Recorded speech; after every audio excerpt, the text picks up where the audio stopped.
I want to turn to some developing news now. The Minister of Industry, François-Philippe Champagne, has officially axed the proposed wholesale Rogers takeover of Shaw. He insists his goal is to make wireless services more affordable for all Canadians, and he offered his view on how any future sale could meet the bar for approval. First, I am giving notice that any new wireless licenses acquired by Videotron would need to remain in their possession for at least 10 years. A new service provider needs to be in it for the long run.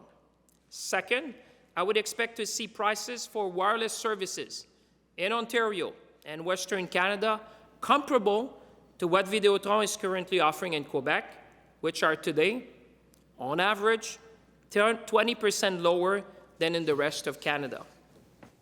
The CBC's David Cochrane is here to break this down. So kind of like an official pronunciation on something, on part of this at least, that we knew was coming. Yeah, essentially what happened today, there's a Plan A for Rogers and Shaw, which was the wholesale acquisition of all of Shaw's assets. This was the $26 billion deal that the two telecom giants announced.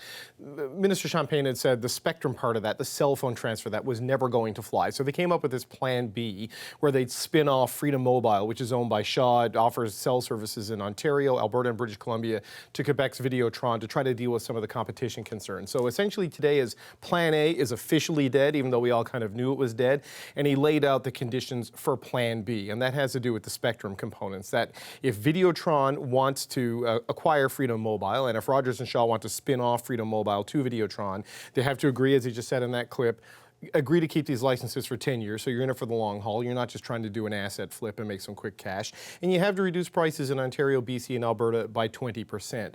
So the timing of this is interesting because we knew Plan A was dead, right? We knew they made that very clear almost from the beginning.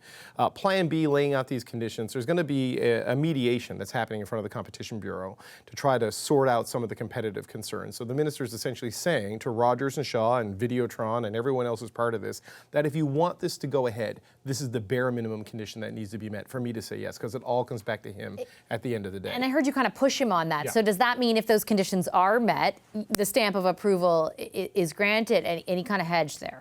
Well, I think it's kind of the starting point, right? So It's complicated, right? So the broadcast assets that they're trying to sell, the CRTC decides on that. They have said, yep, that's fine with us. The Competition Bureau has weighed in hard on the competition side. They don't like it. It's going to come back to the minister. So he's laid out these two big conditions to sort of say, this is bare minimum. If this is going to come back to me once it goes through the Competition Bureau arbitration or what mediation, if that doesn't work, I think it goes to hearings at the Competition Tribunal that will run for 4 or 5 weeks starting in early November. But whatever the decision is, a yay or a nay, it comes back to the minister at the end of the day. So he's saying these two conditions: hold the licenses for 10 years, cut the prices for Freedom Mobile by 20%. That's a starting point, plus whatever else comes out in that Competition Bureau, Competition Tribunal process. So there could be more, but for him, in a time of a cost of living crisis, showing the potential for a 20% cell phone cut for consumers in big provinces, that's the starting point for the minister on this to go ahead. Okay, appreciate the debrief. The CBC's David Cochrane.